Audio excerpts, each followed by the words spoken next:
पूनम का नाम लेने की जरूरत नहीं है। माफ कर सकती हो मुझे?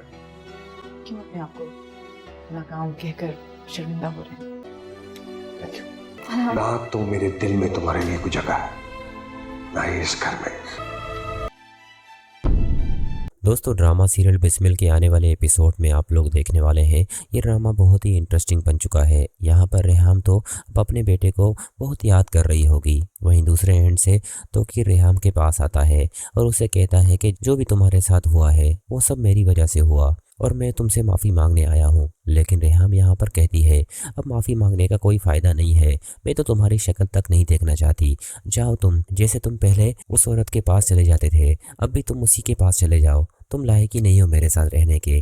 यहाँ पर दोस्तों तोकीर तो काफ़ी गिड़गिड़ाता है और उसे माफ़ी मांगने की कोशिश करता है, लेकिन रेहाम किसी कीमत पर तोकीर को माफ़ी नहीं देती और कहती है कि माफ़ी देने का अब मेरे पास कोई राइट नहीं है।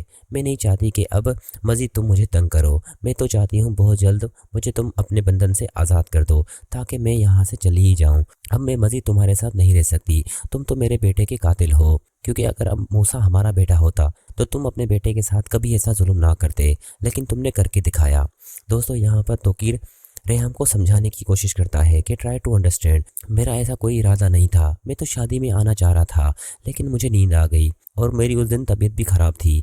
दोस्तों, यहाँ पर तोकीर तो ये सब सच कह रहा होगा, लेकिन रेहाम को क्या पता कि उस दिन मासूमा ने जानबूझकर तोकीर का मोबाइल ही छुपा दिया था ताकि वो शादी में ना पहुंच सके और सो ही जाए। वहीं अगले ही सीन में दोस्तों मासूमा बस ये तैयारी कर रही होगी कि किसी तरह वो तोकीर से बात करे और तोकीर से आकर कहे कि मुझे माफ़ कर दो, ये सब मेरी वजह से हुआ है। लेकिन दोस्तों बहुत ही जल्द तोकीर के सामने भी मासूमा की असलियत सामने आ जाएगी कि ये सब मासूमा का खेल रचाया हुआ था। मासूमा की वजह से ही आज मेरा बेटा इस दुनिया में नहीं रहा, अब मैं क्या करूँ। लेकिन तोकीर अब मासूमा को बिल्कुल माफ़ नहीं करेगा, क्योंकि दोस्तों यहाँ पर माफ़ करने जैसी मासूमा है भी नहीं। जिस तरह से उसने प्लानिंग करके मूसा को इस दुनिया से रुखसती करवा दिया, क्योंकि ये सब मासूमा की वजह से ही तो हुआ है।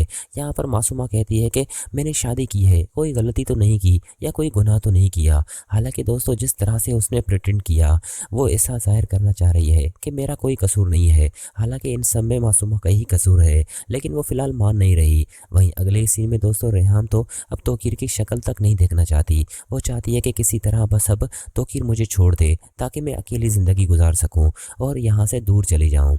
लेकिन तोकीर अब मासूमा को छोड़ देगा और रेहाम को वो कभी नहीं छोड़ेगा।